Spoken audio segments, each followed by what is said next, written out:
सभी को नमस्कार। मैं हरकिरत सिंह स्वागत करता हूं एक बार फिर से केपी कॉलेज की ऑनलाइन क्लासों में। और पिछली क्लास जो अपनों रिकॉर्ड की थी, नदी द्वारा निक्षेपित और अपरदित स्थलाकृतियां जो थी, वो क्लास में कोई टेक्निकल इशू की वजह से अच्छे से आपके सामने नहीं रख पाए। तो आज की क्लास में हम फिर से देखने वाले हैं नदी द्वारा अपर्दन और निक्षेपण से बनाई जाने वाली स्थलाकृतियों के बारे में। चलिए शुरू करते हैं। तो नदी द्वारा अपर्दन, पहले हम अपर्दन को देखेंगे और उसके बाद अपन देखेंगे कि निक्षेपण करेंगे। देखो, सबसे पहले नदी क्या करेगी? अपर्दन करेगी। तो उससे भी पहले अपने को ये ध्यान रखना है कि नदी जो है वो किस दिशा में जाएगी, ये कौन डिसाइड करता है, और नदी का जो वेग है वो कैसा कितना अधिक होगा, क्योंकि नदी जितनी अधिक तीव्र गति से बहेगी उतनी अधिक मात्रा में वो अपर्दन करेगी, और जितना धीरे चलेगी वो वहां पर क्या करना शुरू कर देगी? निक्षेपण करना शुरू कर देगी। तो जैसे कि अपन देखते हैं कि उद्गम स्थान जो होता है वो ऊंचे होते हैं। अब उद्गम स्थानों की ओर से ढलान के आधार पर ही देखा जाता है कि उसका अपर्दन की क्षमता कितनी अधिक होगी। तो सबसे पहले अपन समझते हैं जल विभाजक को, कि जल विभाजक क्या होता है।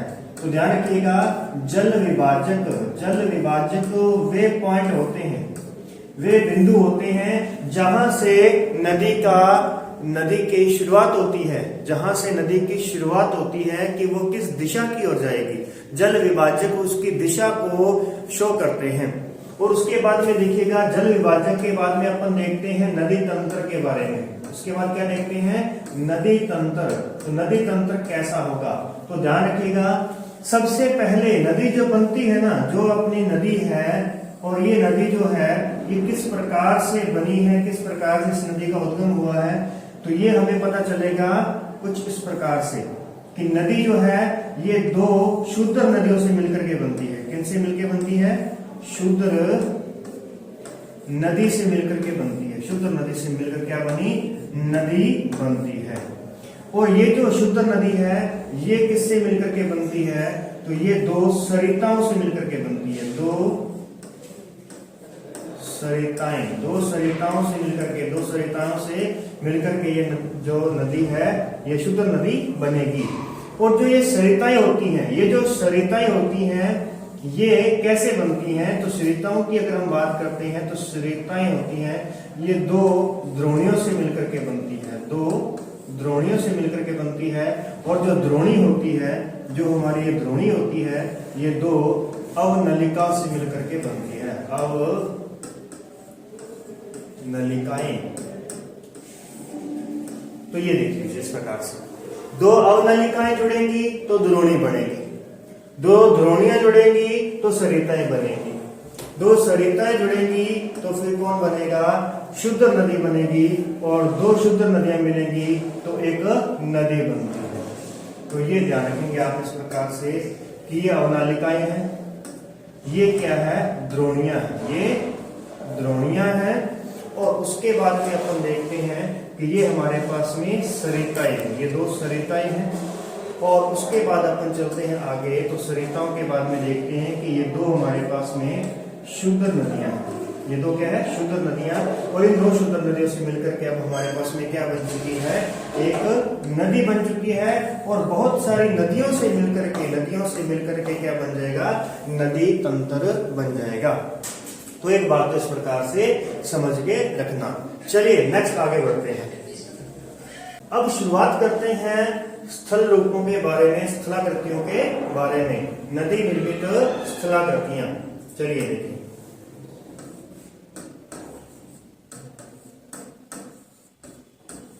स्थलाकृतियां, तो स्थलाकृतियों में आप देखेंगे कि ध्यान देना कि अपर्दन किस तरफ होगा और निक्षेपण किस तरफ होगा। तो स्ट्रालर जो क्या है कि विद्वान कहते हैं कि यदि हम नदी के बिल्कुल मध्य में खड़े होकर के देखते हैं तो हमें उद्गम स्थान की तरफ हमें नदियां, सहायक नदियां बहुत अधिक मिलेंगी। और नदी का जो अपर्दन होगा वो बहुत अधिक होगा। अपर्दन नदी बहुत अधिक करेगी क्योंकि वेग यहाँ पे क्या होगा? बहुत अधिक होगा। और यदि हम मुहाने की तरफ देखते हैं, तो मुहाने की तरफ वेग कम होगा और सहायक नदियां भी क्या होंगी? कम होंगी। यदि हम नदी के बीच में खड़े होकर देखें, उद्गम की तरफ। तो सहायक नदियां बहुत अधिक होंगी और उनके साथ सहायक नदियां अधिक हैं और उनका वेग भी बहुत अधिक है। यदि हम मुहाने की तरफ देखें तो वेग बहुत कम है और सहायक नदियां भी बहुत कम होंगी। इसके बाद अपन चलते हैं कि अब इस नदी तंत्र को 3 भागों में बांटा जाता है। ये 3 हमारे पास में भाग बनेंगे। तो हम देखते हैं कि ये हेड वाटर है, यानी सबसे पहली अवस्था है हमारे पास में, जिसमें हम इसको कह सकते हैं युवावस्था। ये कौन सी है? युवावस्था होती है। दूसरी हमारे पास में आ गई ट्रांसफर जोन आ गया, जो है प्रौढ़ावस्था। कौन सी आ जाएगी? प्रौढ़ावस्था। तो लास्ट हमारे पास में आता है वृद्धावस्था। वृद्धावस्था, ठीक है। यानी सबसे पहले क्या होगा, इस अवस्था में नदी बहुत अधिक अपर्दन करती है, उत्पात मचाती है। आप देखते हैं युवावस्था में बहुत अधिक उत्पात मचाया जाता है, प्रौढ़ावस्था में धीरे धीरे शांत की तरफ होने लगती है और वृद्धावस्था में जाकर के बिल्कुल ही क्या हो जाती है? शांत हो जाती है। तो ये हो गए हमारे पास में 3 इसकी अवस्थाएं होती हैं। तो इन 3 अवस्थाओं के आधार पर चलिए अब अपन इसके देखना शुरू करते हैं किस प्रकार की स्थलाकृतियां बनेंगी। तो सबसे पहले युवावस्था के अंदर क्या होगा, धीरे धीरे नदी अपना एक निश्चित मार्ग बनाना शुरू करेगी। तो सबसे पहले जो है नदी जब अपना निश्चित मार्ग बनाना शुरू करती है तो सबसे पहले वो घाटी अपरदन करती है। क्या करती है? घाटी गर्तन करती है, नीचे की ओर अपरदन करती है, जिसे लंबवत अपरदन कहते हैं। यहाँ पे क्या होगा? लंबवत अपरदन करेगी। तो नदी 2 प्रकार का अपरदन करती है, एक लंबवत अपरदन और एक क्षैतिज अपरदन करती है। लंबवत अपरदन को क्या कहते हैं? घाटी गर्तन कहते हैं। ध्यान रखिएगा, क्या कहते हैं इसको? घाटी गर्तन कहा जाता है। तो पहले घाटी गर्तन करेगी तो ये वी आकार की घाटी बनेगी। किस प्रकार की? वी आकार की घाटी बनेगी। और जब ये घाटी गर्तन के साथ साथ क्षैतिज अपरदन भी करेगी तो इसे क्या कहेंगे? ये कहलाएगा यू आकार की घाटी। ये कौन सी बन जाएगी? यू आकार की घाटी बन जाएगी। ध्यान रखिएगा, सबसे पहले वी आकार की घाटी बनती है। कैसे बनती है? लंबवत अपरदन से। लंबवत अपरदन के साथ साथ यदि पार्श्विक अपरदन भी हो तो क्या कहलाएगा? वी यू आकार की घाटी बन जाएगी। तो एक लंबवत अपरदन होता है और एक होता है पार्श्विक अपरदन होता है। पार्श्विक अपरदन होता है। तो 2 प्रकार का ये हमारे पास में अपरदन है। चलिए, तो अभी हमारे पास में 2 बातें क्लियर हो चुकी हैं। एक हमारे पास बनेगी वी आकार की घाटी बनेगी, वी आकार की घाटी, और एक हमारे पास बनेगी कौन सी? यू आकार की घाटी बनेगी। 2 बातें क्लियर हो चुकी हैं। अब जैसे ही ये यू आकार की घाटी अपना बहुत अधिक गहरा प्रभाव लेकर के जाएगी, यानी बहुत अधिक गहरी हो जाएगी, तो तब हम इसे कहेंगे गार्ज। तब हम इसे क्या कहेंगे? गार्ज कहेंगे। यानी जब पहले वी आकार की घाटी बनी, वी के बाद में अब उसने क्या किया? नीचे की ओर यू बनाया और यू के बाद में उसने बहुत गहरा यू बना दिया। तो ये कौन सा है? गार्ज है। ये कौन सा कहलाएगा? गार्ज। और उसके बाद में यदि उसने गहरा तो बनाया ही है और साथ में उसको चौड़ा भी कर दिया है, तो यानी यहाँ पर क्या कहलाएगा हमारे पास में? ये कैनियन कहलाएगी। कैनियन। तो 4 प्रकार की स्थलाकृतियां आपके सामने आ चुकी हैं। ध्यान से देखेंगे, 4 प्रकार की स्थलाकृतियां हैं हमारे पास। यहाँ कौन कौन सी है देख सकते हैं आप। सबसे पहले वी आकार की घाटी बनी है। वी आकार की कैसे बनी? घाटी गर्तन से। यहाँ पे कैसे बनी? घाटी गर्तन से बनी है। घाटी गर्तन यानी कि लंबवत अपरदन हुआ है और यहाँ पर लंबवत के साथ में पार्श्विक अपरदन हुआ है। पार्श्विक अपरदन ध्यान रखेंगे। और ऐसे ही अब फिर से कौन सा हुआ? गार्ज कैसे बना? ये यू आकार की घाटी के बाद में केवल लंबवत अपरदन हुआ। कौन सा हुआ? लंबवत अपरदन हुआ। तो क्या बना? गार्ज बना। और अगर लंबवत अपरदन के साथ साथ पार्श्विक अपरदन भी चलता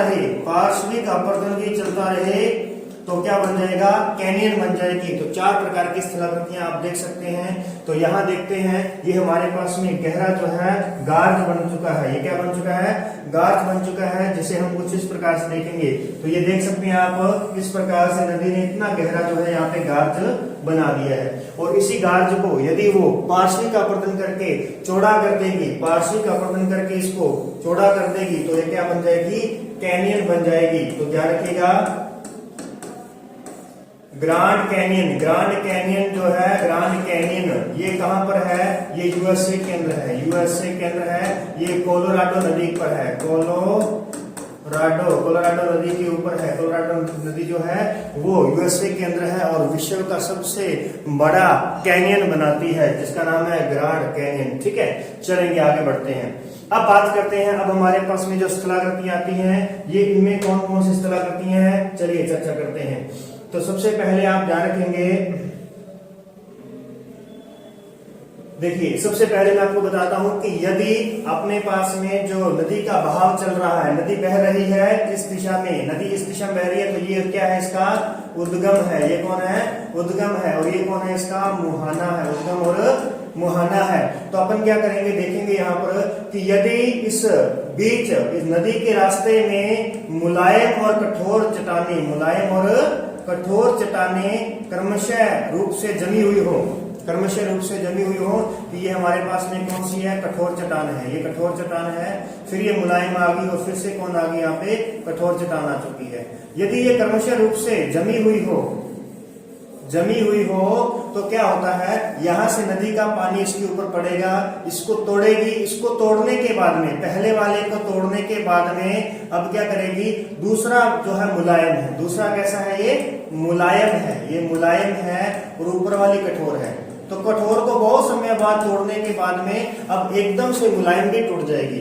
तो मुलायम भी टूट जाएगी और उसके बाद में जो है आगे वाले कठोर जो है उस पर वो अभी नहीं टूटेगी। तो ये कुछ इस प्रकार की बनेगी और इसके नीचे ऐसे ही चल करके हमारे पास में ये क्या बन जाएगी? एक शिप्रिकाएं बन जाएगी। ये क्या बन जाएगी? शिप्रिकाएं, यानी जिसको कहते हैं सीढ़ी नुमा। ये अपना ढाल कैसा बनाएगी? सीढ़ी नुमा ढाल बनाएगी, तो उसे कहते हैं शिप्रिकाएं, कहते हैं शिप्रिकाएं।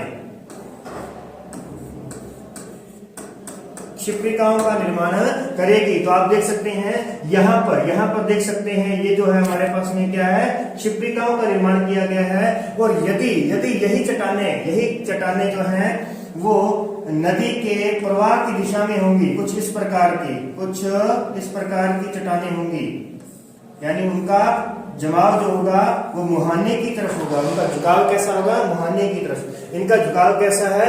उद्गम की तरफ झुकाव है।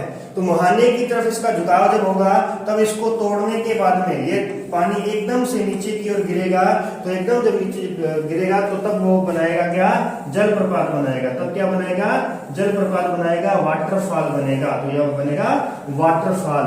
तो देखिए आपने, जब चट्टानों का मुलायम और कठोर व मुलायम चट्टानों का क्रमशः जमाव हो और उसका जो झुकाव है वो उद्गम की ओर हो, तो तब तो बनेगी शिप्रिकाएं, यानी कि एक अपने पास में सीढ़ी नुमा, मतलब उसका ढाल बनेगा। यदि उसका झुकाव मुहाने की तरफ होगा तो वहां पर बनेगा जलप्रपात बनेगा। और जब ये जलप्रपात बनेगा तो जहां पर ये पानी गिरेगा तो वहां पर बनेगा अवनमन कुंड। क्या बनेगा? अवनमन कुंड बनेगा। ध्यान रखिएगा, यहाँ पर बनेगा अवनमन कुंड। जब बहुत अधिक प्रेशर से पानी नीचे गिरता है तो अवनमन कुंड बनता है। 3 स्थलाकृतियां आपके पास में आ चुकी हैं। कौन सी आई? एक शिप्रिकाएं आई है, दूसरा जलप्रपात आया है और तीसरा हमारे पास में अवनमन कुंड आया है। ये आप देख सकते हैं, इस प्रकार से यहाँ पे अवनमन कुंड जो है बन रहा है। क्लियर? चलिए आगे बढ़ते हैं। इसके बाद में आपके पास में आती है, तो ये देखो प्लंग पुल बन गया, अवनमन पुल बन गया यहाँ पे हमारे पास में। तो यहाँ से वाटरफॉल है। ये चट्टान टूटी है एकदम से, तो ये चट्टान कौन सी है? तो ये हार्ड रॉक है, यानी कि कठोर चट्टान है।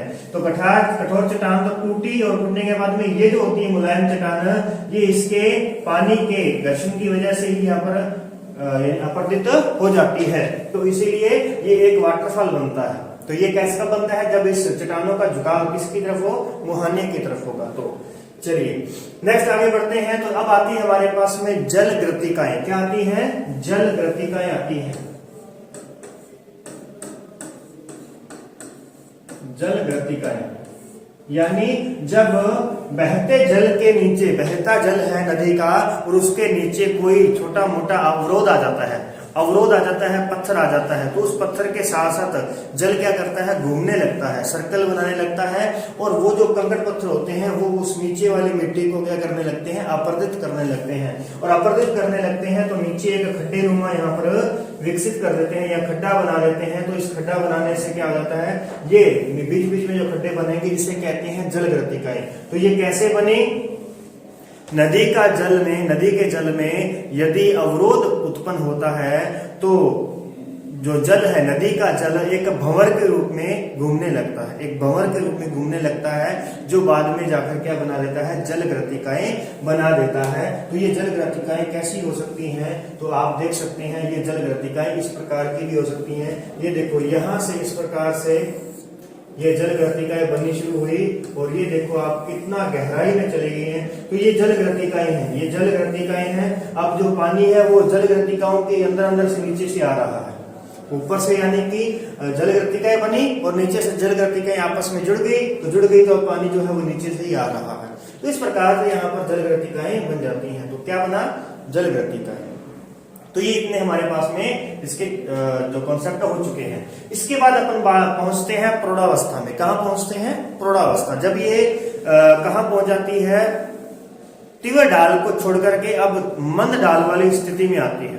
तीव्र ढाल को छोड़ करके कहाँ आ चुकी है, मंद ढाल, यानी जहां पर ढाल जो है कम होता गया है। अब ढाल कम हो गया है तो अब क्या होगा, अब पानी एक ही वे में नहीं चलेगा, अब पानी जो है वो थोड़ा बहुत सर्पिला होने लगेगा, विसर्प की तरह चलने लगेगा।